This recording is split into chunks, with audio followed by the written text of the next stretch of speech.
Bueno, ahí vamos, ¿eh? Como decíamos recién, hoy vamos a tratar de hablar de violencia contra las mujeres, en especial aquello que tiene que ver con legislación y con protocolos. Legislación va a ser legislación internacional principalmente, pero también legislación nacional de Argentina, que es la que nosotras conocemos mejor.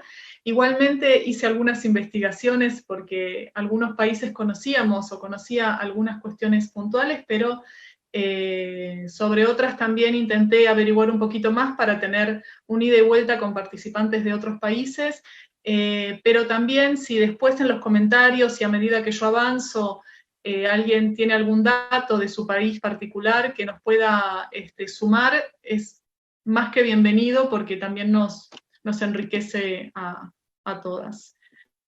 Ah, no lo puedo pasar. Estoy intentando. Ahí está. Bueno.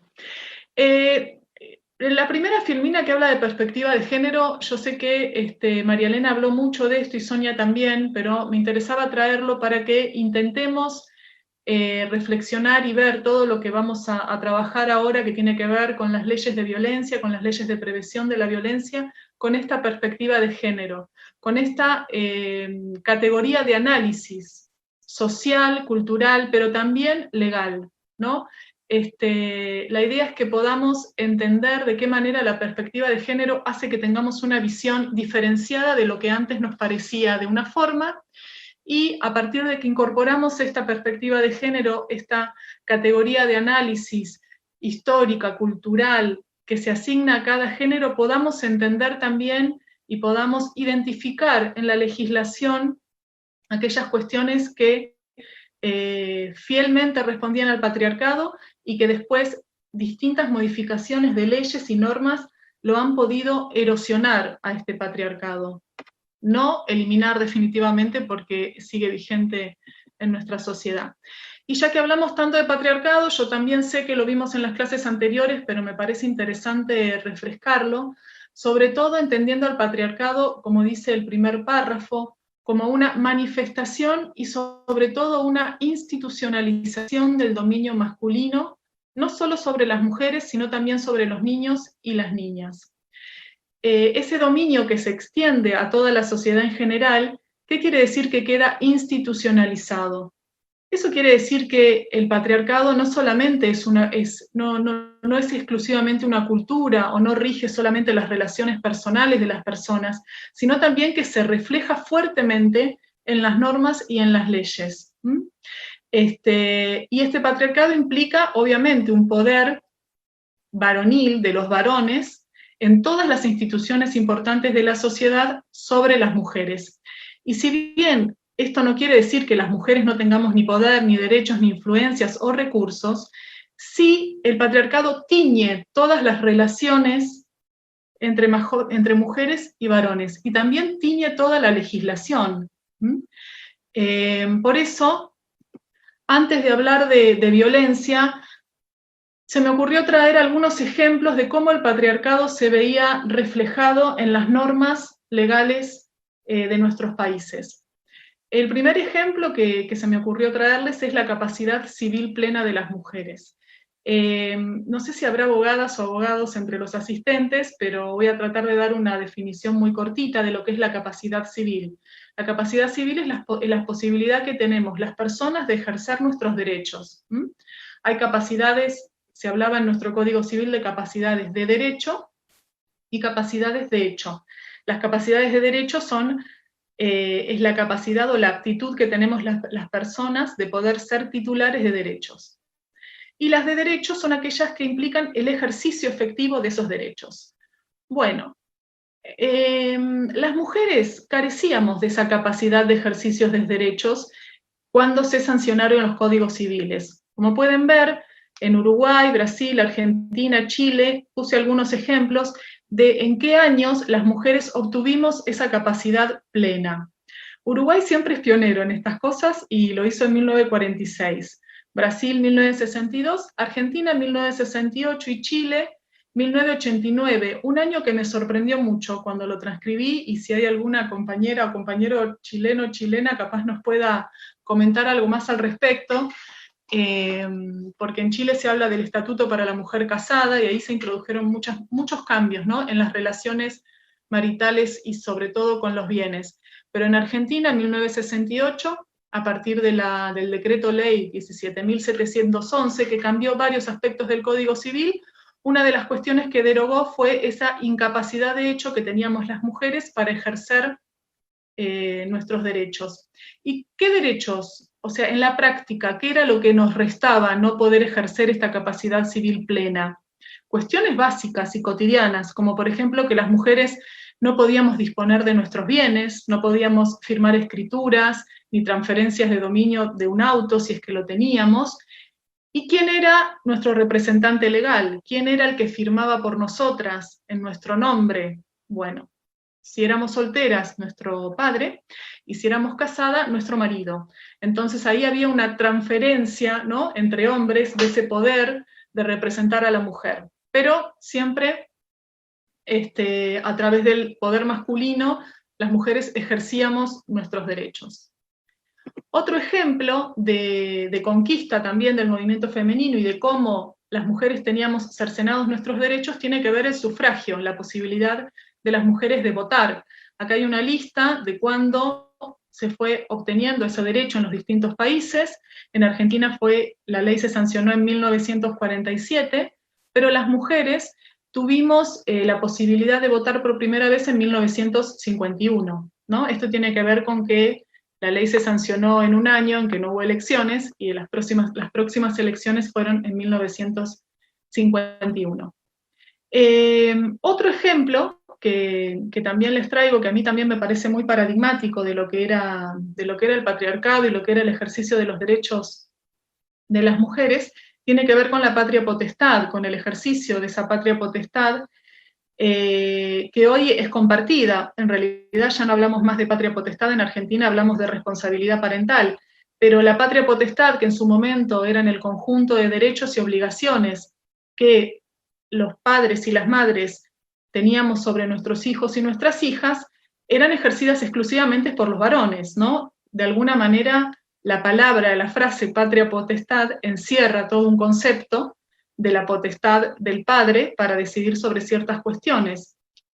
Y bueno, uno de los primeros países que implantó la patria potestad compartida fue Venezuela en 1940, Uruguay en 1946, y Argentina recién llegó en 1985. Y estos son cambios que no son casuales porque llegan después de que termina una dictadura en Argentina. Hasta 1983 hubo un gobierno dictatorial, y a partir de 1983 vuelve la democracia a nuestro país y se dieron una serie de cambios.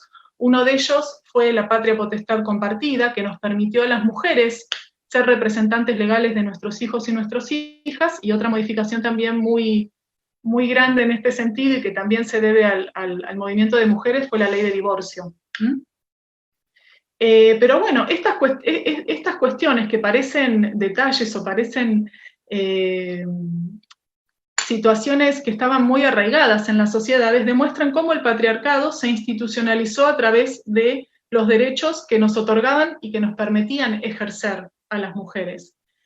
Por ejemplo, el no ser titulares de la patria potestad no nos permitía, qué sé yo, autorizar a nuestra hija o a nuestro hijo a hacer una excursión escolar, o no nos permitían tomar decisiones importantes con respecto a nuestros hijos o a nuestras hijas, ¿no? Las mujeres, que sin embargo sí teníamos asignada la mayor cantidad de las tareas que tenían que ver con el cuidado de nuestros hijos y nuestras hijas.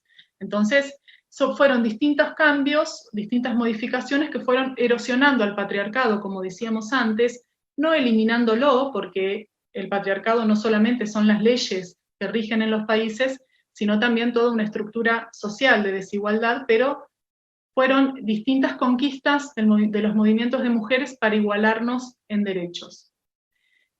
Para hablar un poquito más ya de lo que tiene que ver con violencia, siempre solemos hablar de dos tratados internacionales, los dos ratificados por Argentina y por por toda Latinoamérica, que es la Convención sobre la Eliminación de todas las formas de discriminación contra la mujer, que le decimos CEDAW por las siglas del tratado en inglés, y la Convención Interamericana, esta no es internacional, sino que es del continente americano, para prevenir, sancionar y erradicar la violencia contra la mujer, que es de 1994, y le decimos Convención de Belén do Pará porque fue la ciudad donde se firmó. La Argentina ratifica la CEDAW en 1985, tampoco es casualidad, ¿no? Coincide con el mismo año en que la patria potestad fue compartida, tiene que ver con el advenimiento de la democracia en nuestro país, porque en el 79 todavía estaba la dictadura militar en nuestro país y había algunas cuestiones de ampliación de derechos que claramente los gobiernos dictatoriales no concedían. Y acá les traje unos mapitas que me parecieron, ahí está el link donde lo pueden consultar, de a nivel internacional cuál es la situación de aprobación de la CEDAW, ¿no? La que tiene que ver con la igualdad, la eliminación de las formas de discriminación. Fíjense que, bueno, algunos países de África y de Oriente no la han ratificado, pero después internacionalmente está ratificada. La diferencia entre azul y celeste tienen que ver con si son países que forman parte del tratado o si solamente adhieren con posterioridad. Y esta es Belén do Pará, esta es un tratado interamericano, por eso solo mostramos el continente americano, y como podrán ver, los únicos 3 países que aún no han adherido a Belén do Pará son Canadá, Estados Unidos y Cuba. Me llamó la atención, pero la verdad es que tampoco indagué demasiado. Estados Unidos suele tener algún comportamiento parecido con muchos tratados internacionales. Fue uno de los últimos países que aprobó la Convención de los Derechos del Niño, que es de 1989. Por eso siempre hay alguna demora en el reconocimiento de este tipo de obligaciones internacionales, sobre todo porque cuando uno reconoce derechos internacionales, también genera para los estados una obligación internacional. Entonces hay muchos países que a veces no adhieren o no ratifican estas normas para no generarse después la obligación internacional de responder ante algún organismo internacional de derechos humanos. O por lo menos eso era lo que sucedía con Estados Unidos con la Convención de los Derechos del Niño. Bueno, y llegamos a violencia de género. Todo esto que veníamos hablando fue como una gran introducción para poder meternos en el tema que nos convoca hoy, que es violencia de género o violencia contra las mujeres. Y acá me gustaría aclarar que, por lo menos yo cuando hablo de violencia de género, me refiero a violencia contra las mujeres en los términos de la Ley Integral Argentina de Violencia contra las Mujeres, y es una forma de identificar a un tipo de violencia que responde al desequilibrio o a la desigualdad estructural que reina entre hombres y mujeres, que responde a este famoso concepto que estuvimos hablando hace un rato de patriarcado, ¿no? Y aquí algunos párrafos de lo que entendemos por violencia de género o violencia contra las mujeres, y también de la función que este tipo de violencia cumple en este sistema desigual.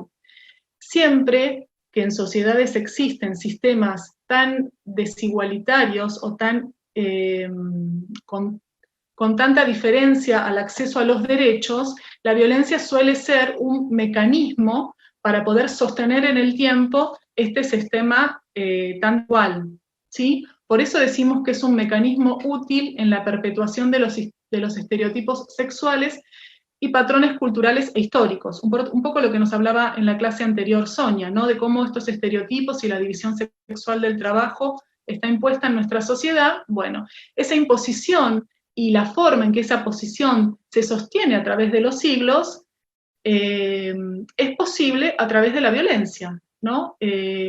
Cualquier desigualdad necesita de un mecanismo que le permita sostenerse en el tiempo.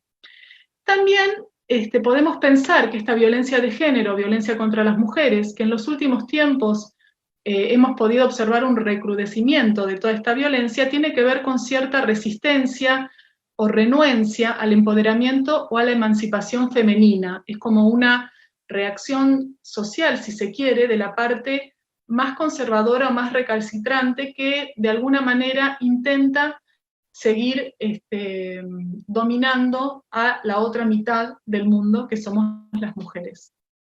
Por eso, cuando yo hoy en la clase hable de violencia de género, violencia contra las mujeres, lo voy a utilizar como conceptos indistintos.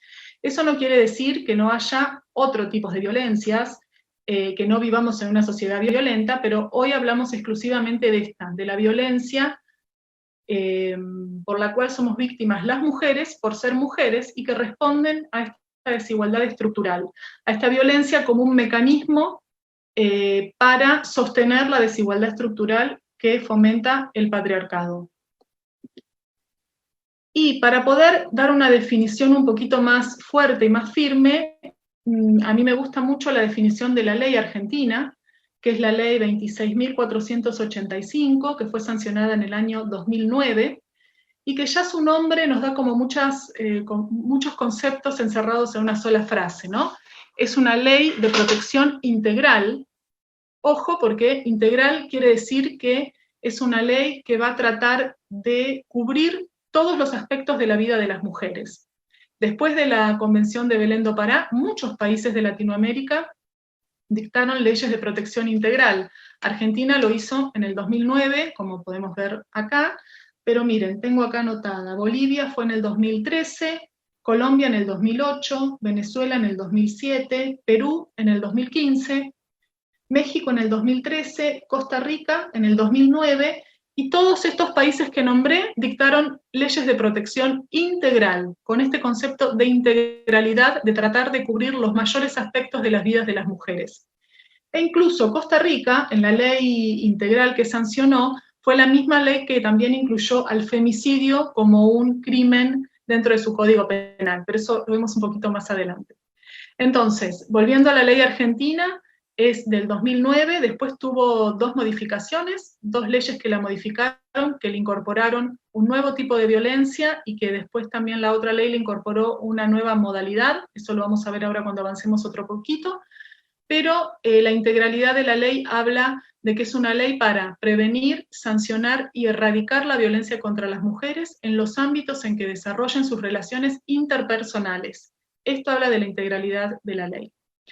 Y en su artículo 4, que es el que está transcripto primero, después tenemos la transcripción del artículo 5, nos dice que es violencia contra las mujeres toda conducta que por acción u omisión, basada en razones de género, de manera directa o indirecta, en el ámbito público o privado, y basada en una relación desigual de poder, y yo eso lo coloreo y lo aumento un poquitito, afecte la vida, libertad, dignidad, integridad física, psicológica, sexual, económica o patrimonial, la participación política, como así también la seguridad personal, y que puede ser perpetrada por el Estado o sus agentes. ¿Qué quiere decir este resalto que yo tengo en la definición, basada en una relación desigual de poder? Esta frase, de alguna manera, nos permite identificar la violencia de género y diferenciarla del resto de las violencias.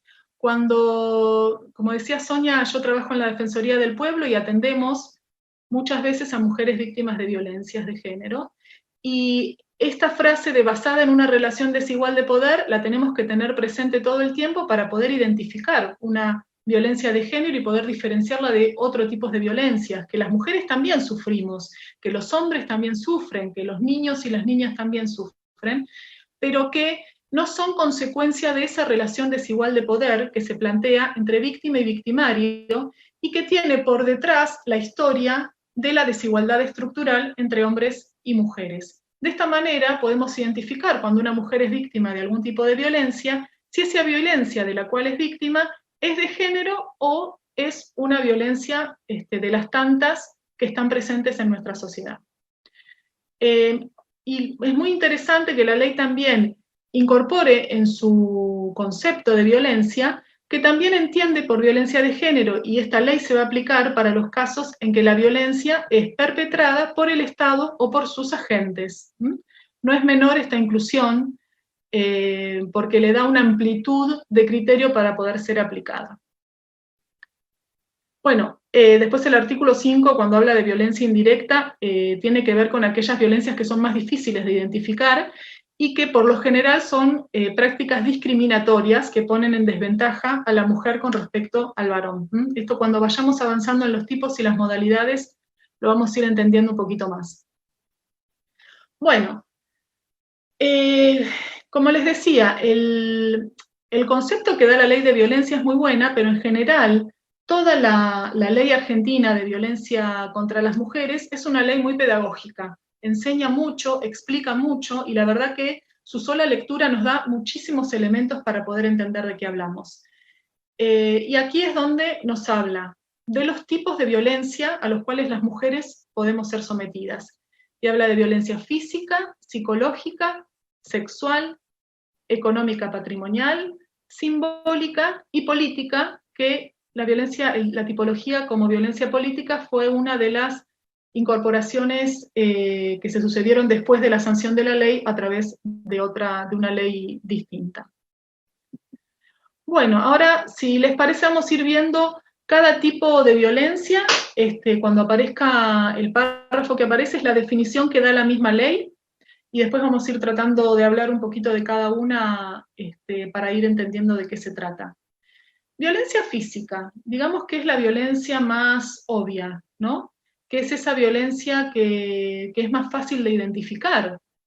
¿Por qué? Porque se entiende que es cualquier acción que se realiza contra el cuerpo de la mujer, produciendo daño, dolor o riesgo de producirlo, y cualquier forma de maltrato o agresión que afecte su integridad física. Es la violencia más identificable.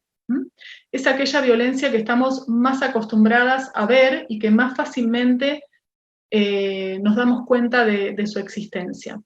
La violencia física contra una mujer puede ir desde un empujón, una cachetada, un golpe, hasta llegar a la forma más extrema de violencia contra las mujeres, que es el femicidio, ¿no? Porque no solamente atenta contra el cuerpo de la mujer, sino que atenta contra la vida misma de la mujer.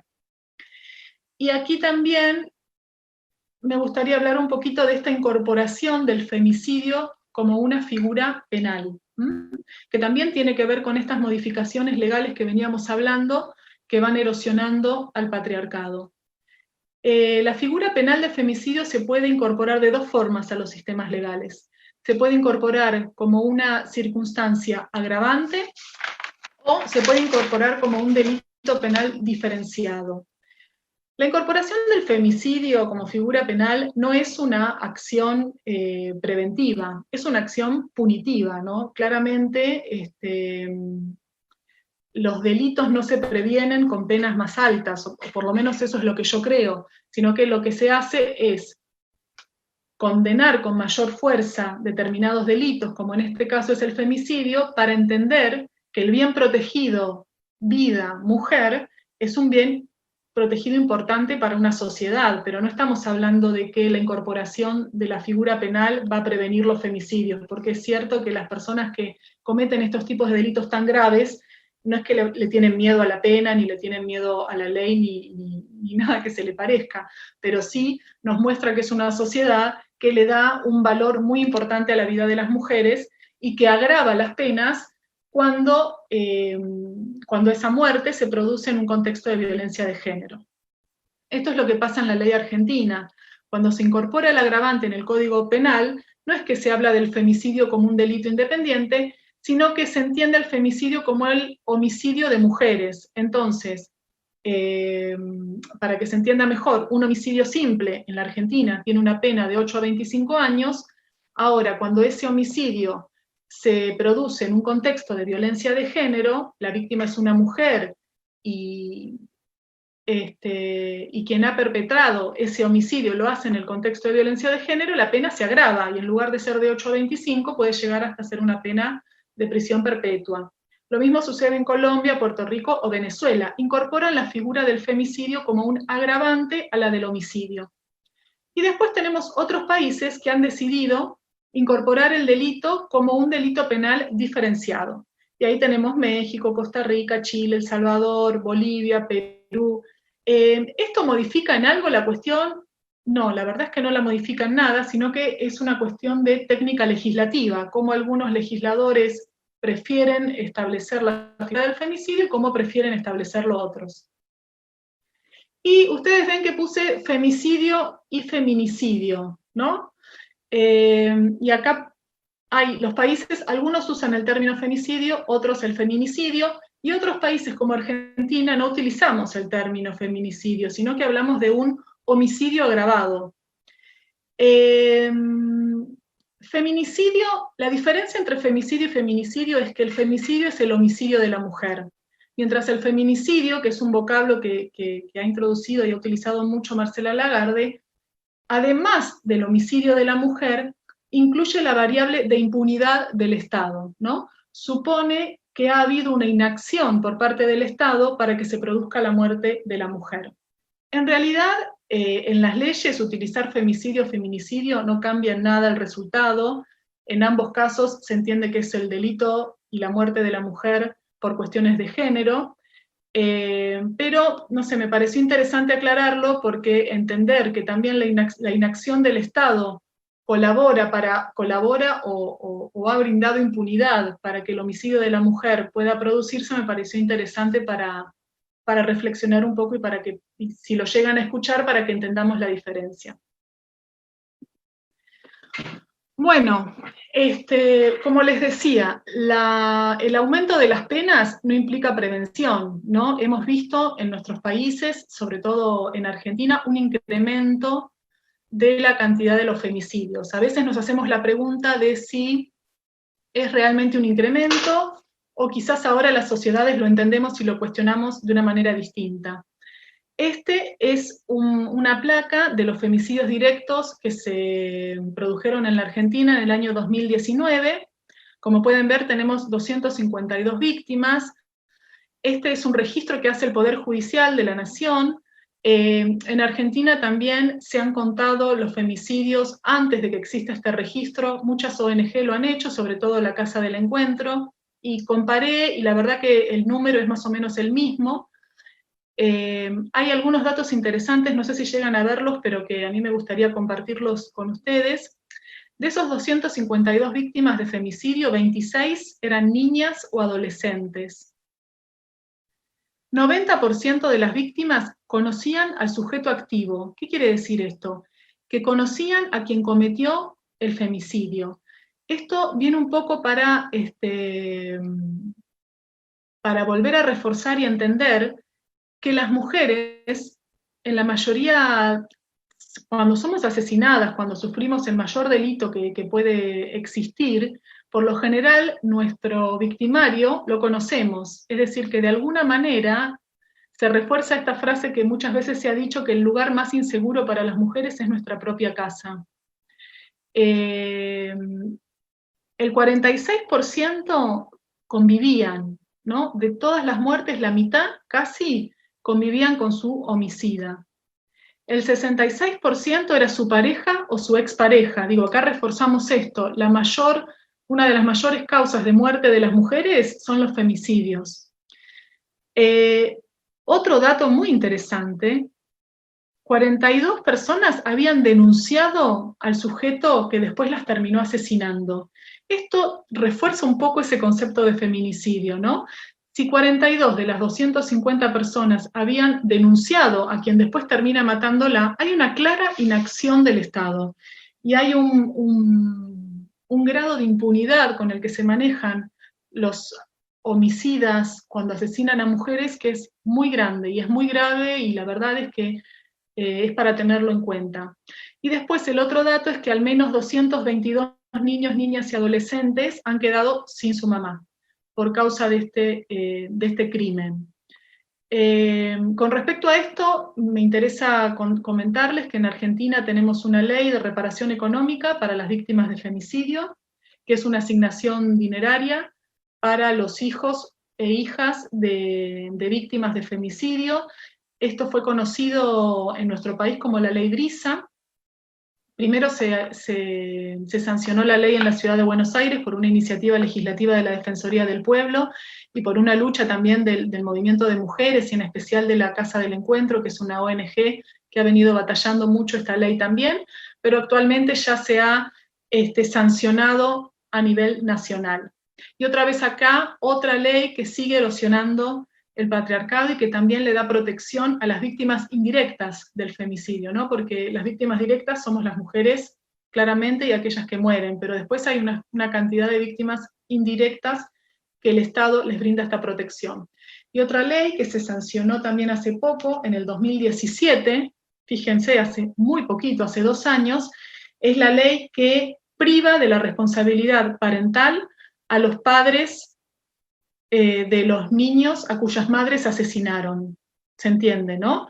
Fíjense qué siniestro que era todo a veces, que en muchos casos un señor mataba a su pareja o a su expareja, y luego los hijos de la pareja podían quedar a cargo del femicida, si cuando salía de la cárcel o si no era condenado, ¿no? Se daban situaciones muy complejas, pero bueno, por suerte, gracias a la lucha de muchas mujeres y de estos cambios que se están dando en la sociedad, hoy en día ningún hombre que mate a la madre de sus hijos puede tener ni la custodia, ni la tenencia, ni la guarda de esos hijos. Y además el Estado le otorga a los hijos de esas víctimas una reparación económica. Bueno, a ver. Bueno, y acá ya hay un panorama un poquito más, más internacional.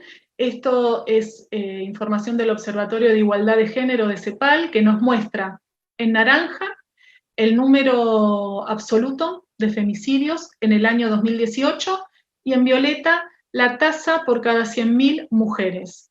Fíjense que, por ejemplo, en Brasil, que uno ve y dice, uy, 1.206 casos, pero en realidad la tasa no es baja, es parecida a la Argentina, es de más o menos 100, pero en algunos países como El Salvador, por ejemplo, donde la cantidad de femicidios fueron 232, sin embargo la tasa por cada 100.000 mujeres está más arriba de 750, ¿no?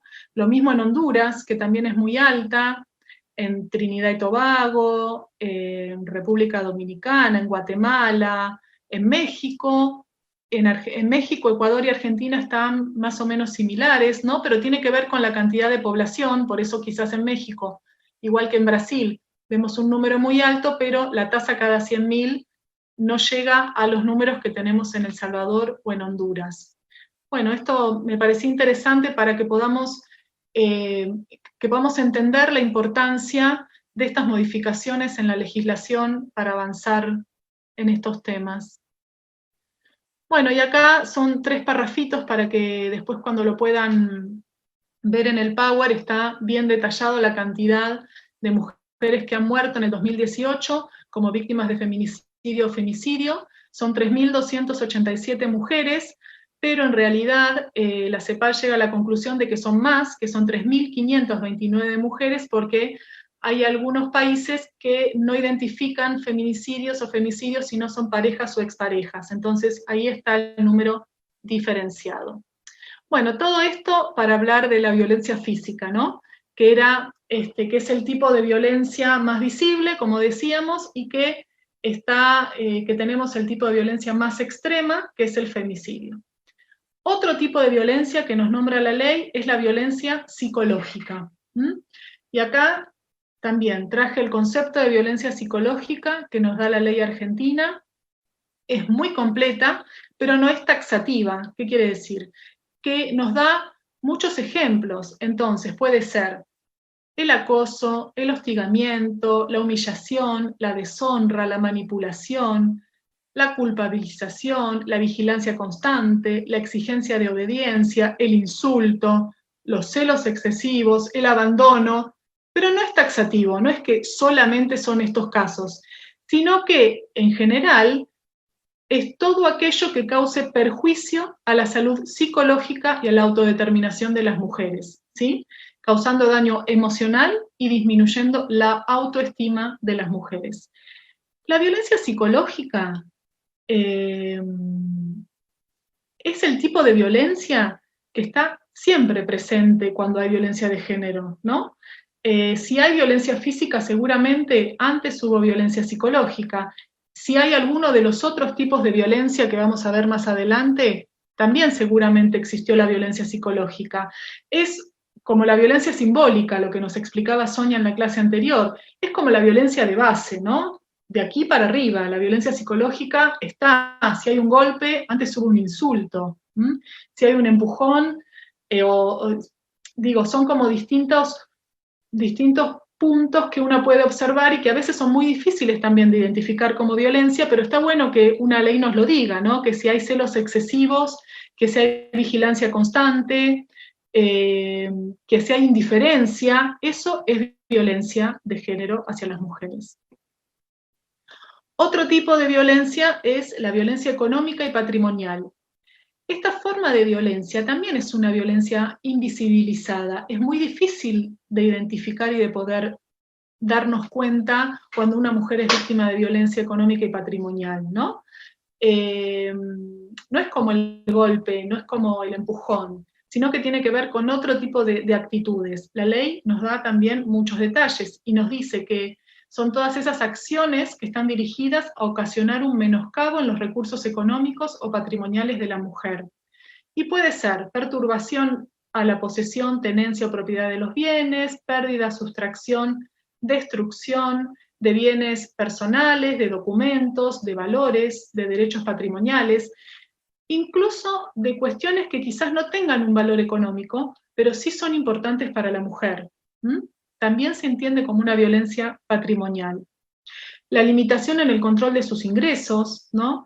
No permitirle trabajar a la mujer, o permitirle trabajar pero controlar esos ingresos. Y acá encontré una placa que la verdad me pareció muy ilustrativa de cómo darnos cuenta si somos o de si una mujer sufre violencia económica o patrimonial. Es una placa que fue realizada por la Procuraduría Central de Santa Fe, creo que es de México, pero refleja exactamente lo que dice la ley argentina. Entonces, por ejemplo, como violencia económica, está prohibirle trabajar a la mujer, condicionar sus gastos, negarse a pagar gastos esenciales de la mujer, prohibir que tome decisiones con respecto a la economía del hogar, o sea, que las decisiones sobre la economía del hogar estén a cargo de los varones, obligarla a rendir cuentas. Otros tipos también que es más patrimonial, puede ser ocultar documentos personales. Esto es muy común cuando la mujer comienza a darse cuenta que es víctima de violencia y necesita hacer una denuncia. A veces se le piden a la mujer, por ejemplo, que acredite la relación matrimonial, entonces necesita la partida de matrimonio en Argentina, en otro país será un documento parecido, entonces se lo ocultan, o ocultarle el documento de sus hijos para que no se pueda ir del hogar con sus hijos, ocultarle sus propios documentos, dañarle sus pertenencias, dañarles pertenencias de valor para la mujer, también es una violencia patrimonial. Y otro tipo de violencia patrimonial muy común, pero muy invisibilizado, es disponer de los bienes de la pareja sin su consentimiento y negarle la titularidad de los bienes, ¿no? Es muy común, yo supongo que en otros países también, pero en Argentina, que en parejas de un poder económico elevado o alto, los bienes de la pareja, si es que no están casados, por ejemplo, y están en una convivencia, pero los bienes que compran entre los dos estén a nombre del varón, o estén a nombre, y esto es muy común también, estén a nombre de algún familiar del varón, ¿no? Entonces siempre la excusa son cuestiones impositivas, o mejor lo ponemos a nombre mío porque es más fácil, o mejor lo ponemos a nombre de una sociedad o de una empresa que maneja casualmente el varón, así no tenemos problemas impositivos. Todas estas cosas suelen suceder con muchas más veces de las que nos imaginamos, y forma parte de este conglomerado de violencia económica y patrimonial que sufrimos las mujeres. Bueno, esto me pareció que así se puede entender un poquito mejor de qué hablamos cuando hablamos de violencia económica y patrimonial. Bueno, otro tipo de violencia que también es de las violencias, como le podemos decir, visibles, ¿no? O más conocidas que sufrimos las mujeres, es la violencia sexual. Y la ley la define como cualquier acción que implique la vulneración en todas sus formas, con o sin acceso genital, del derecho de la mujer de decidir voluntariamente acerca de su vida sexual o reproductiva, a través de amenazas, coerción, uso de la fuerza, incluyendo la violación dentro del matrimonio, o de otras relaciones vinculares, de parentesco, exista o no convivencia, como así también la prostitución forzada, explotación, esclavitud, acoso, abuso sexual y trata de mujeres. La violencia sexual es también bastante amplia, no solo es la tradicional y más conocida violación de las que las mujeres somos víctimas, sino que también hay muchas otras acciones que la ley determina como violencia sexual.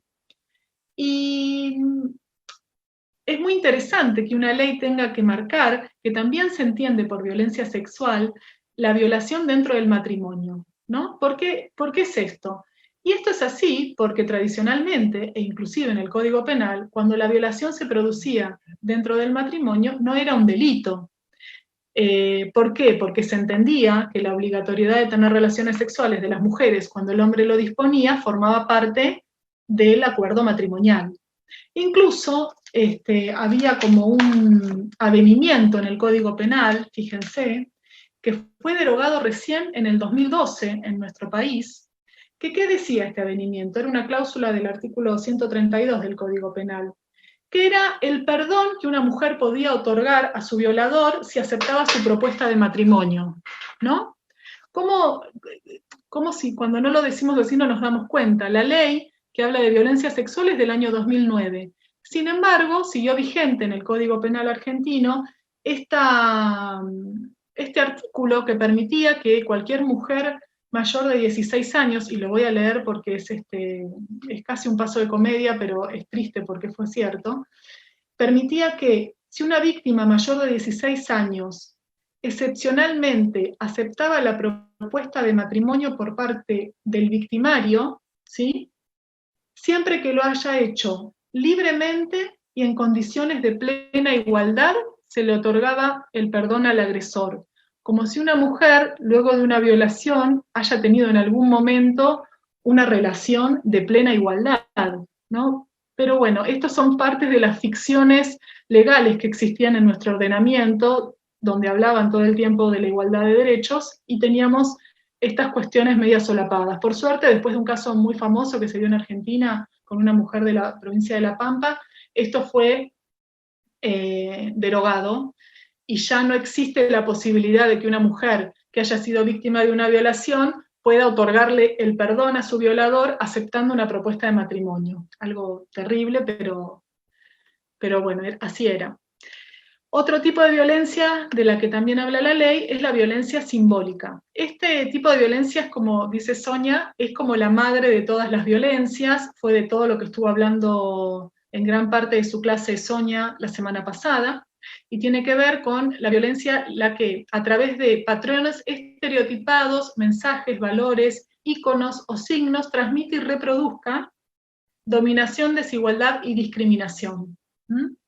Tiene que ver con estas acciones de reproducción de estereotipos, estas acciones que todo el tiempo promueven esa desigualdad, como por ejemplo, voy a decir nada más que dos cositas porque Sonia ya habló de eso, como identificar a mujeres con frascos de jabón líquido para la ropa, entiendo que es, o por ejemplo cuando las mujeres también somos mostradas con estos estereotipos de la mujer delgada y joven, de la que hablamos la otra vez, y en una revista muy conocida de la Argentina, por ejemplo, se habla del orgullo de llevar un look plus size, ¿no? Como si eso fuera algo que deberíamos llevar con cierta vergüenza. Pero bueno, no quiero seguir en esta porque ya lo habló Sonia anteriormente.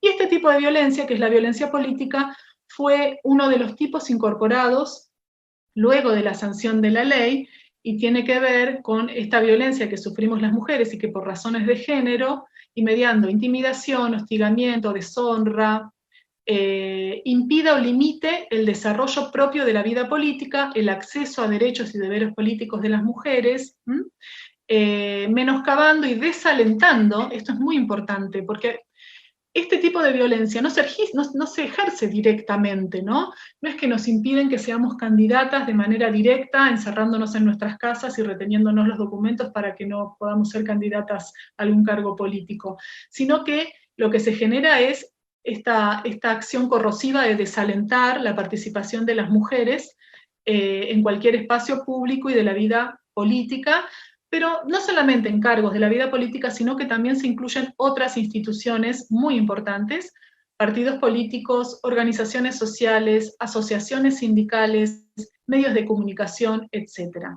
Para contrarrestar esta violencia política, las acciones positivas que tienen los estados son las famosas leyes de cupo, ¿no? Las que establecen cupos mínimos de participación o cupos mínimos de participación de mujeres en listas para garantizar de esa manera la participación política de las mujeres. Este tipo de acciones de los estados se enmarcan en esas acciones que llamamos acciones positivas, orientadas a atacar esa desigualdad estructural en la cual estamos inmersos hombres y mujeres en la vida cotidiana. Bueno, hasta ahí los tipos de violencia. Tiene que quedar claro que no existe un caso en que una mujer sea víctima de violencia y solamente sea víctima de un tipo puro de violencia. Yo solo sufro violencia física o yo solo sufro violencia económica. Por lo general, violencia psicológica está presente como piso de todas las demás violencias. Y violencia simbólica, casi todas las mujeres somos víctimas de ese tipo de violencia. Entonces, todos estos tipos de violencia se pueden presentar en los distintos ámbitos donde las mujeres nos desarrollamos. Y aquí es donde surgen las modalidades. Es decir, en qué espacios de la vida cotidiana de las mujeres pueden desarrollarse todos estos tipos de violencia.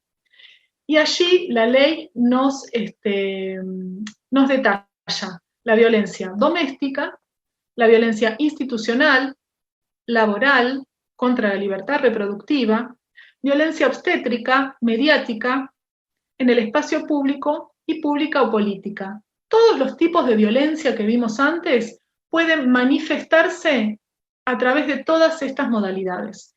No vamos a explicar todas las modalidades porque es mucho más largo, pero sí me voy a detener un poquito en la violencia doméstica o familiar, que la ley la define como es aquella violencia que es ejercida por un integrante del grupo familiar, independientemente del espacio físico donde se realice. No necesariamente tiene que ser adentro de su casa, sino que se identifica la violencia doméstica cuando quien lo ejerce es alguien de la familia. Y por grupo familiar se entiende al parentesco por consanguinidad o por afinidad, al matrimonio, a las uniones de hecho, a las parejas y a los noviazgos, ¿no? Entra todo en la violencia doméstica, e incluye relaciones vigentes o que estén finalizadas. En la Argentina, y especialmente en la ciudad de Buenos Aires, existe una oficina de violencia doméstica, que es la que recibe las denuncias judiciales por violencia doméstica en la ciudad autónoma de Buenos Aires. Y aquí, bueno, esto es un cuadrito donde nos muestra que en el primer semestre del 2019, el 64% de quienes agredieron a mujeres en circunstancia de violencia doméstica fueron sus exparejas. Un 19% era su pareja conviviente, un 14% eran cónyuges y después tenemos un porcentaje más pequeño de novios. Bueno, acá se repite un poquito lo que hablábamos de los femicidios, ¿no? El 56% de los denunciados a su vez tenían otras denuncias de violencia hacia otras de sus parejas. Para entender un poco la violencia doméstica, siempre que charlamos del tema, nos gusta mostrar esto, que es el ciclo de la violencia, que fue un ciclo que en la época del 70 una psicóloga estadounidense planteó como la situación que se suelen dar en las parejas, que se conoce como el ciclo de la violencia que suele producirse en las parejas que tienen este problema. Digo, no, que tienen este problema no. En las parejas en que el varón es agresor y la mujer es víctima de violencia. Es cíclico porque suele repetirse, ¿no? y hay un momento en el que explota la violencia, que es cuando se produce el golpe, el insulto, o aquella manifestación más fuerte de violencia. Por lo general hay una remisión del varón, donde pide perdón, donde la mujer perdona. Hay un periodo de luna de miel en el que parece que está todo bien, parece que esta idea de amor romántico que se suele imponer desde muchos ámbitos de la sociedad está presente, y después viene una fase nuevamente de acumulación de tensión para que otra vez explote la violencia. ¿Por qué es un ciclo? Porque suele repetirse en las situaciones de violencia doméstica, suele repetirse una y otra vez. De la explosión se pasa a la remisión, a la luna de miel, a la acumulación de tensión, y así vuelve a empezar nuevamente. Pero lo que es importante es que este ciclo de violencia que se repite en las parejas no es siempre igual, sino que se produce de manera también espiralada. Entonces, lo que la primera explosión de violencia puede haber sido una discusión por celos, o puede haber sido un empujón, o puede ser una broma, en la próxima explosión de la violencia va a ser más grave, y así sucesivamente, ¿no? Esto va a llevar a que todo el tiempo las explosiones de violencias sean más graves. Eso es lo que tenemos que tener en cuenta, sobre todo para quienes estamos en espacios o en organismos de atención de casos de violencia, o conocemos algún caso. Tenemos que tener en cuenta que en ese círculo de la violencia, cada explosión o cada estallido de violencia es más grave que el anterior. Y aquí tenemos un dibujo que también me va a dar un poquito el puntapié para poder pasar al otro tema. Es que hay muchas violencias de las cuales las mujeres somos víctimas, y hay muchas violencias visibles, pero también hay muchas violencias invisibles. Las violencias visibles, como pueden ser la agresión física, la violación, la amenaza, por lo general configuran delitos en casi todos los sistemas legales de los países. Pero después hay una cantidad de violencias invisibles, como puede ser el humor sexista, como puede ser el lenguaje sexista, como puede ser el control o la humillación, o el micromachismo incluso, que no son visibles y que generalmente, salvo el acoso o alguna humillación que pueda llegar a entenderse como un acoso, no son delitos. Pero todas esas formas de violencia invisibles son necesarias para que existan las violencias visibles y para que... Entonces, por lo general, las formas sutiles, las formas invisibles de violencias, son todas aquellas violencias que están naturalizadas en nuestra sociedad, pero que son la base o que son el caldo de cultivo para que después se produzcan los otros tipos de violencia que ponen en riesgo la integridad física y emocional de las mujeres. ¿Qué pasa? Cuando hablamos, Sonia me presentaba y decía que además de violencia y de la ley de violencia argentina, también iba a hablar de protocolos, ¿no? Los protocolos son instrumentos, ¿sí?, formales de actuación o guías a seguir para instituciones cuando se generan situaciones de violencia. Cuando se generan situaciones de violencia visibles, pero también situaciones de violencia invisibles. Cuando las violencias que se generan son delitos o están penados por la ley, la mujer además tiene el recurso formal o legal de la denuncia judicial para poder valerse de esa circunstancia. Pero cuando la violencia es invisible, o cuando la violencia no configura un delito y no está penada por la ley, muchas veces las instituciones necesitan de estos protocolos de actuación para casos de violencia para saber cómo actuar, para poder dar el contexto y el marco que las mujeres necesitamos en esas instituciones cuando somos víctimas de violencia, y además para poder lograr una modificación, un cambio de conducta de lo que genera todas las violencias. Por eso decimos que estos protocolos de actuación para casos de violencia de género institucional son instrumentos o mecanismos institucionales de actuación para casos de violencia contra las mujeres y o discriminación en ámbitos institucionales. Son protocolos internos, son guías, si se quieren, administrativas, que instituciones públicas o privadas instrumentan, aprueban o aceptan para poder desarrollarlos y poder ponerlos en marcha en sus propias instituciones. Entonces pueden ser escuelas, sindicatos, organismos públicos, iglesias, empresas también, clubes, todo tipo de instituciones. Pero lo que es importante es que estos protocolos sean construcciones consensuadas, ¿eh? Tienen que ser construcciones que surjan de la misma institución y de los mismos integrantes de la institución, para actuar en casos de violencia de género, pero también para prevenirla, para dar soluciones de protección a la víctima y para dar soluciones de modificación de conducta. Para hablar de algunas experiencias, tanto Sonia como yo podemos contarles lo que fue el protocolo de prevención e intervención para situaciones de violencia por razones de género de la Defensoría del Pueblo, que es la institución a la cual pertenecemos. El protocolo se sancionó se instituyó en la Defensoría del Pueblo después de una discusión muy interesante y muy rica en la que participaban casi todos los integrantes de la Defensoría, todas las áreas de la Defensoría del Pueblo, pero también los sindicatos, ¿no? Es muy importante la participación de los sindicatos cuando hablamos de organismos públicos o de empresas, cuando se establecen estos protocolos. ¿Para qué? Para que estos protocolos sean exitosos, para que sean aceptados por los trabajadores, las trabajadoras y los integrantes de esa institución. Y otro ejemplo de otra experiencia también que todavía está en marcha, así que no sé si podemos decir que es exitosa o no, pero en algunos casos sí lo ha sido, es el protocolo de acción institucional en escuelas secundarias y establecimientos terciarios para la prevención e intervención ante situaciones de violencia de género y discriminación en la ciudad de Buenos Aires, es decir, en escuelas secundarias y establecimientos terciarios de la ciudad de Buenos Aires.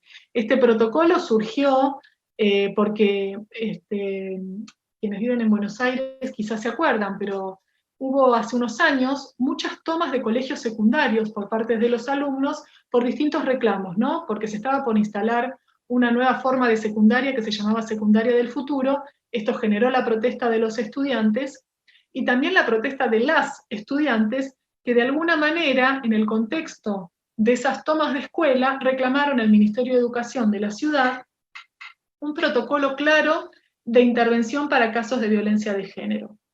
Y así fue como, junto con nuestro programa y el Ministerio de Educación, se sancionó este protocolo, que es una herramienta de acción institucional para que las escuelas puedan tomar distintas medidas cuando alguna alumna denuncia ser víctima de una situación de violencia.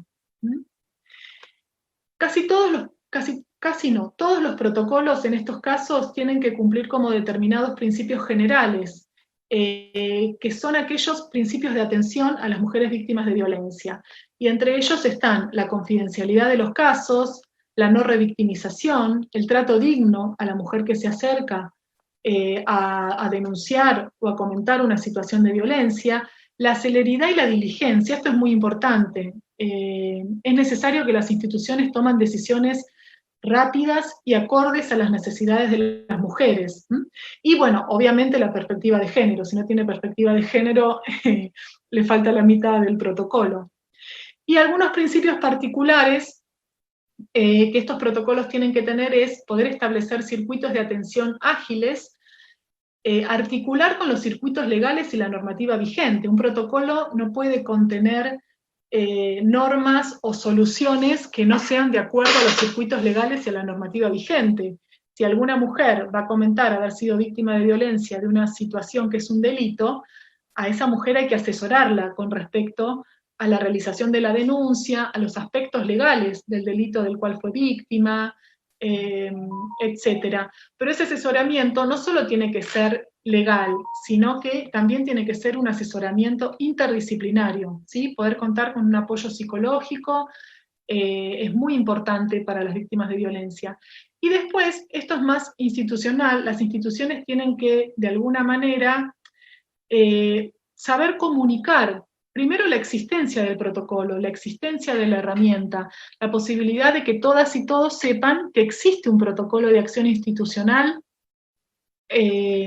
a partir del cual se pueden zanjar algunas cuestiones de violencia. Y después la comunicación de las acciones, ¿no? Las acciones que se tomen basándose en ese protocolo también tienen que ser comunicadas para que los integrantes de la institución entiendan que de alguna manera se han tomado medidas o se han tomado partido con respecto a las cuestiones denunciadas. Solo para dar un ejemplo, tanto el protocolo de la Defensoría del Pueblo como el protocolo de acción institucional en escuelas y en terciarios de la Ciudad de Buenos Aires tienen como un punto neurálgico es que le permite a las instituciones decidir, si es que la mujer así lo requiere, que la mujer no tenga que cruzarse o poder permitir el cambio de área o de sector o de curso, en el caso de las escuelas, de la víctima y de la persona indicada como el agresor. Toda esta cuestión, o sea, estos protocolos le dieron a las instituciones una herramienta para tomar decisiones en ese sentido, sin necesidad de que exista una denuncia judicial. Por eso se dice, por eso decimos que estos protocolos son de protección hacia la víctima y no de condena a los agresores. En todo caso, son protocolos que lo que intentan hacer es modificar conductas. La mayoría de ellos suelen incluir que a las personas indicadas que cometieron algún tipo de violencia, y algún tipo de violencia leve, de las que hablábamos antes, de las que son invisibles, algún micromachismo, algún acoso menor, algún chiste sexista, puedan modificar esas conductas y puedan entender que esas violencias estaban naturalizadas y que en realidad necesitamos un cambio muy profundo de desnaturalización de las violencias hacia las mujeres para que no se produzcan las otras violencias, las que eran visibles en el iceberg, ¿no? las que sí configuran un delito. Así que, bueno, quizás fui muy rápido con los protocolos porque veía que el tiempo se me iba, pero hasta acá llegué yo y voy a ver si puedo. Ahí estoy, ahí va. Bueno, no sé si hay alguna consulta, alguna pregunta.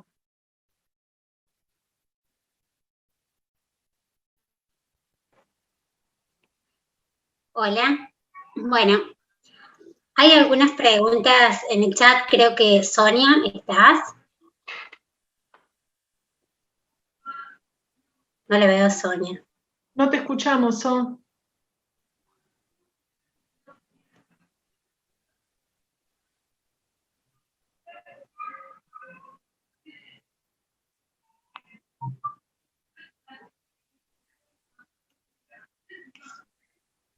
No la escuchamos. No. Sonia. Si querés, voy haciendo algunas preguntas del chat, ¿sí? Voy a apagar mi cámara por una cuestión de conectividad, porque recién me desconecté 2 o 3 veces, así que para no desconectar todas las preguntas, ¿sí? Una de las preguntas es si una agresión sexual es violencia de género, ¿cómo se puede erradicar y prevenir la violencia contra las mujeres y las niñas?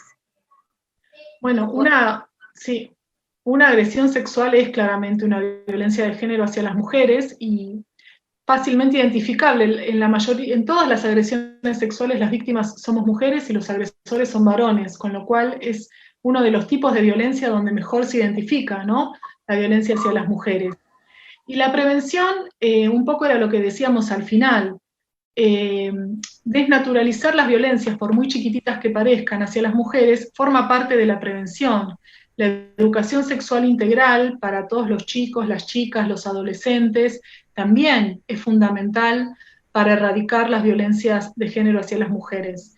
Pero me parece que todo empieza de menor a mayor. No vamos a erradicar las violencias más graves contra las mujeres si antes no podemos identificar y desnaturalizar las violencias más invisibles o más pequeñitas.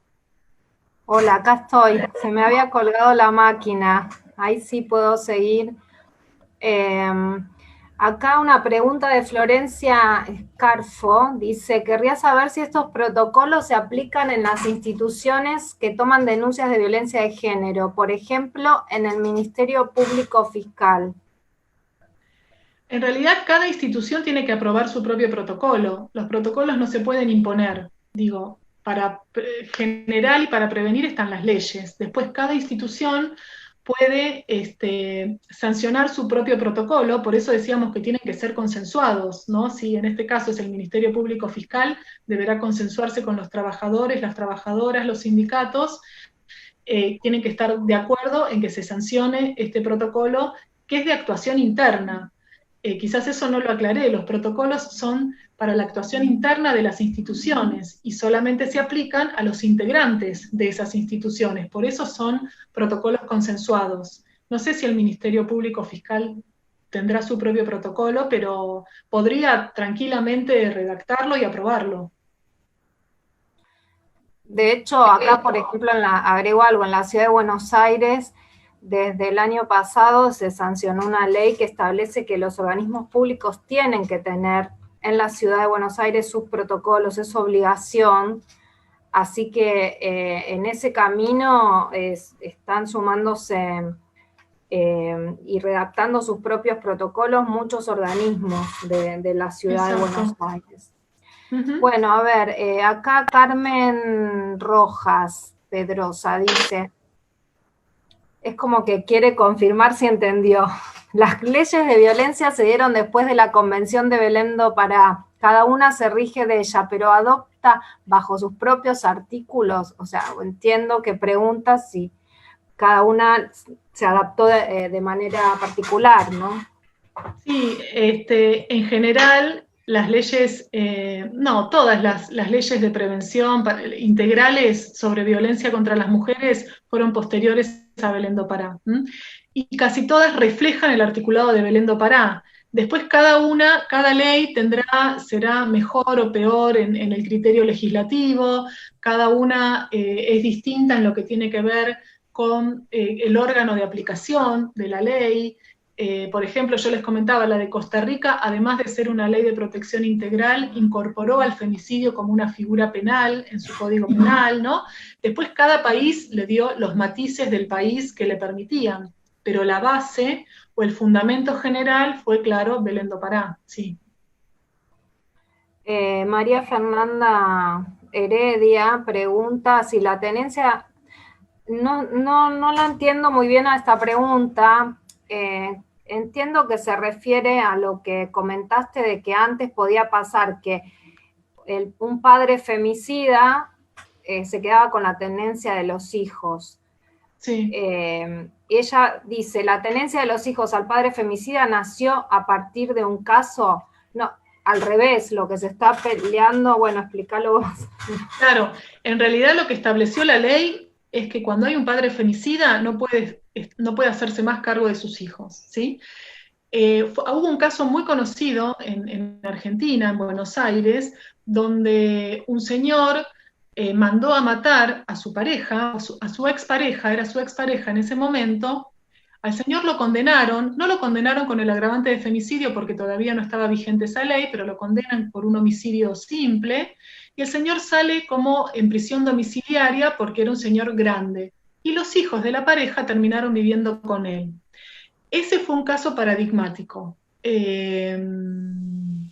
Entonces, a partir de eso, se sanciona la ley que impide que los padres femicidas se hagan cargo de sus hijos, porque se podía dar esa situación, que salieran después de cumplir la condena, o que tuvieran presión domiciliaria, o cualquier tipo de beneficio que los sacara de la cárcel, y los hijos o hijas eran criados por la persona que mató a la madre, ¿no? Aún con la condena, no con una presunción, un procesamiento, con condena, este caso que yo les estoy comentando, y además había como una... En ese caso, no solo estaba condenado él, sino que también estaba condenado la madre de él, o sea, la suegra, la ex suegra de la mujer asesinada, y los hijos de la pareja vivían con los dos. Era todo muy siniestro y muy terrible. En el 2017, con esta ley, se terminó con esa posibilidad, ya no existe esa posibilidad. El caso de Pilar, comentan, sí, ese es el caso. Nombres, porque siempre se recuerda de las mujeres y también el nombre de los chicos salieron a la luz, entonces ya me parece que hay que dar un poco de tranquilidad en algunos casos, pero sí era el caso de Pilar. Acá Silvia pregunta si sería posible brindar un ejemplo de feminicidio. María Elena citó la vez pasada el caso de Algodonero, que capaz que lo recuerdan, no Sí, el sé. caso, ¿saben? A mí se me ocurre que feminicidio, esto es para reflexionar juntas y juntos, feminicidio incluye la inacción del Estado. En esa filmina que vimos, que de los 250 y pico de femicidios en Argentina, 46 mujeres habían denunciado a su agresor, que después los terminó matando, ¿no? Ahí son feminicidios, porque hay una inacción o una impunidad. El Estado, por omisión, no cumplió con su función y terminó pasando que a la mujer la terminaron asesinando, ¿no? La inacción del Estado, hay que ver cada caso puntual, pero para que se entienda, la inacción del Estado en esos casos donde ya había denuncias previas pudo haber llevado a que se cometa el homicidio. Caso Algodonero es un caso emblemático que llegó a la Corte Interamericana, que lo que decía justamente era eso, que los casos tenían que ser tratados con una perspectiva de género, donde el Estado muchas veces estaba involucrado a través de su inacción, y ahí se establecía la responsabilidad de los Estados por las muertes de esas mujeres. Un poco por ahí.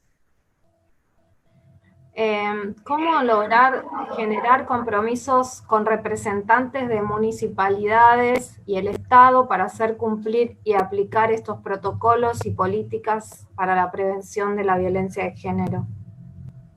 Bueno, la educación sexual integral es una ley que es nacional y que debería cumplirse en todos los municipios y en todo el territorio de la nación. Ahí ya tenemos una herramienta. El tema de los protocolos es un movimiento, es algo que se está gestionando y que está empezando. En la ciudad de Buenos Aires tenemos esta ley, pero seguramente en los distintos consejos deliberantes debe haber algunas iniciativas similares, porque incluso sabemos que han existido en otros lugares de la provincia de Buenos Aires. Y lograr los compromisos también dependen de la decisión política, ¿no? Hay que lograr que estos cambios se generen también en niveles políticos y comprometer a nuestros representantes para que los puedan hacer exigibles también en los municipios y en otras instituciones. Pero, ojo, porque también podemos generar estos protocolos en instituciones de las que somos partes, nosotras y nosotros que queremos estos cambios. Puede ser un club, puede ser un sindicato, puede ser cualquier organismo de militancia en el que participemos mujeres, proponer estos protocolos, proponer estos planes de acción institucional de prevención y de acción en caso de violencia de género, que bueno, que cada vez más instituciones vayan incorporando. Hay algunas preguntas en relación a la violencia psicológica.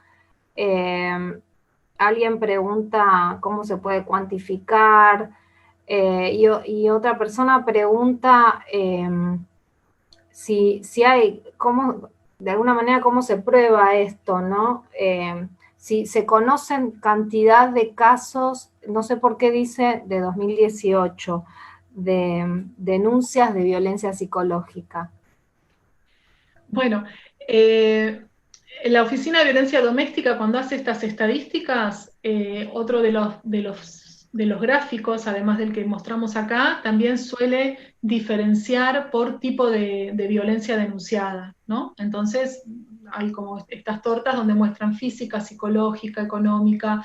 Eso es de fácil acceso porque las estadísticas de la Oficina de Violencia Doméstica están publicadas en su página de internet. Ahora, la violencia psicológica se prueba a través de probar, a su vez, el daño psicológico de las mujeres, por pericias psicológicas, por informes psicológicos. Todos esos instrumentos hechos por especialistas pueden probar la existencia de una violencia psicológica, por testigos, ¿no? Porque quizás la violencia psicológica, quizás por suerte, no deja ninguna secuela en la mujer, pero hay testigos que pueden observar los insultos, la humillación de la otra parte para la mujer. Pero lo que es la prueba en materia judicial se prueba con las pruebas tradicionales, con testigos, con informes periciales, con pericias puntuales, psicológicas y psiquiátricas. Y después hay otro inconveniente muy grande, que no solo para violencia, sino para cualquier circunstancia en los tribunales, es cuantificar el daño. Después eso depende mucho de las secuelas que a uno le quedan, y depende mucho de que los jueces y las juezas establezcan una cuantificación de ese daño. Eso es muy complejo y forma parte de lo que es el derecho civil de daños, que no es lo que más me gusta, pero es muy difícil de cuantificar. Acá preguntan a nivel nacional qué entes u organismos son los encargados del acompañamiento en los casos de violencia de género. Bueno, por suerte en Argentina ahora tenemos el Ministerio, ¿no?, de las Mujeres y la Diversidad, que lo que hace es centralizar a nivel nacional esta cuestión, pero después cada provincia, cada municipio tiene que tener su oficina de atención, ya sea a través de un ministerio, una subsecretaría. En la Ciudad de Buenos Aires existe la Dirección General de la Mujer, que es un organismo bastante pequeño para lo que es la Ciudad de Buenos Aires y para lo que es la problemática.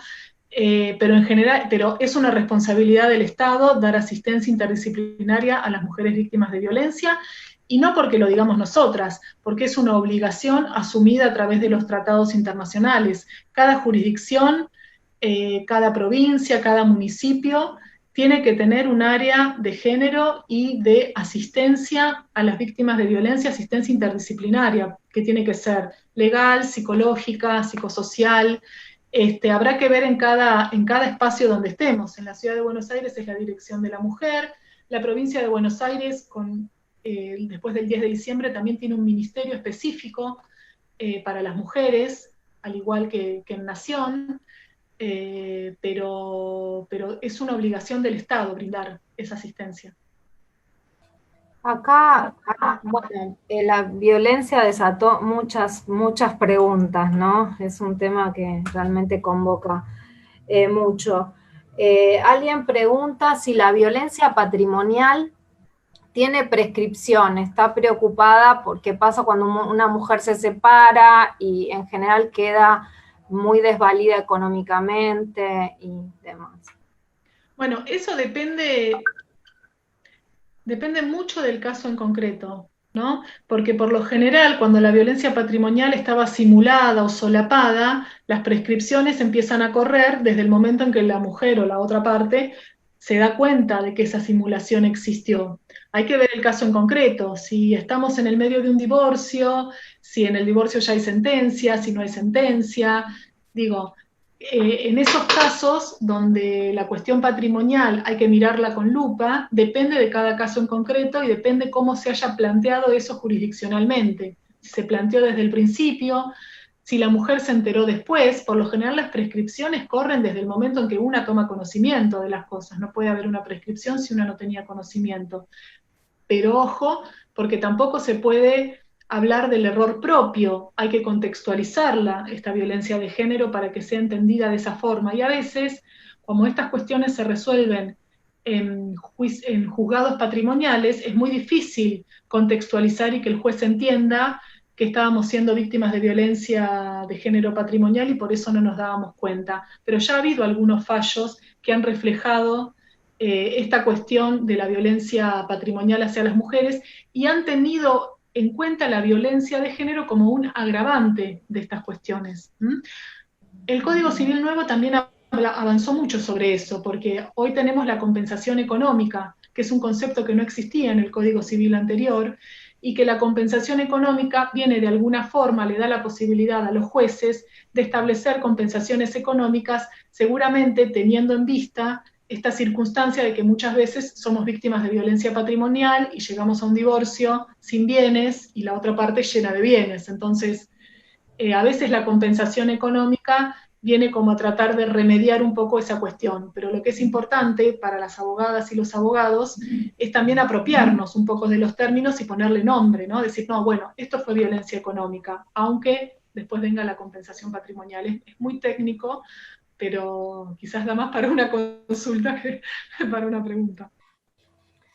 Bueno, ya para ir cerrando, una pregunta que me parece interesante, es compleja, pero cuando un Estado no despenaliza el aborto, ¿qué pasa, no? ¿Que esto es una forma de violencia o no? quién se hace responsable de las consecuencias de un aborto inseguro y demás. No, bueno, hubo muchas presentaciones internacionales con respecto a este tema y con algunos casos en particular de nuestro país. El Estado es responsable, claramente, ¿no? El Estado en la prevención que tiene y en la protección de la vida de las mujeres tiene una responsabilidad internacional con respecto a esto. Lo que pasa es que también son decisiones políticas, ¿no? Y ya, si bien ya ha habido fallos al respecto, se continúa la lucha con respecto a eso. Pero yo claramente estoy convencida de que el Estado tiene una responsabilidad internacional por no evitar la muerte de mujeres a través de los abortos clandestinos. Bueno, da el tema para seguir hablando y profundizando muchísimo más, pero tenemos que dejar acá en nuestro último encuentro. Espero que les haya sido de utilidad y estamos a disposición y agradecidas con la Fundación Coepio por habernos invitado a ser parte de esta capacitación y llegar a tantos puntos lejanos del país y de Latinoamérica. Sí. No sé, Silvina, si querés... No, la verdad que fue súper motivante poder estar acá y hablar, y por lo menos a mí me llevó a investigar sobre cuestiones que no había investigado, que tenía que ver con otras latitudes y con otros países, y aprendí muchísimo solamente para poder ofrecerles algunos detalles que tengan que ver con los países de donde son las personas que también están inscritas, y además me da como una emoción enorme poder hablar a través de este medio y saber que me escuchan en Córdoba o en Río Negro o en cualquier lugar de la Argentina. La verdad que eso no tiene precio, así que yo estoy muy contenta. Bueno, muchísimas gracias a ustedes dos, también a María Elena, que no la tenemos hoy. Gracias a la Defensoría del Pueblo de la Ciudad Autónoma de Buenos Aires, al Instituto Latinoamericano del Ombudsman, a la Alianza Global del Ombudsperson Local, y bueno, y realmente ha sido un ciclo de jornadas muy, muy lindo. Si bien es introductorio, me parece que, como vos decías, Silvina, a todos nos sirve para reforzar algunos conceptos fundamentales de lo que es la perspectiva de género y de lo que es la prevención de la violencia, y seguramente que habrá otras instancias de intercambio, de reflexión, en el que podamos profundizar en algunos temas. Quedaron muchas preguntas, tanto acá en el Zoom como en el Facebook, así que, y quedan muchas inquietudes, así que creo que es un tema que vamos a seguir desarrollando en otros cursos o en webinarios, a los que por supuesto están todas ustedes, y bueno, y los varones que participaron también invitados. Así que muchas gracias. En el aula va a estar todo el material, y también va a estar esta clase, y próximamente nos vamos a poner en contacto con todos los asistentes para otorgarles el certificado de asistencia a estos webinarios. Muchísimas gracias. Bueno,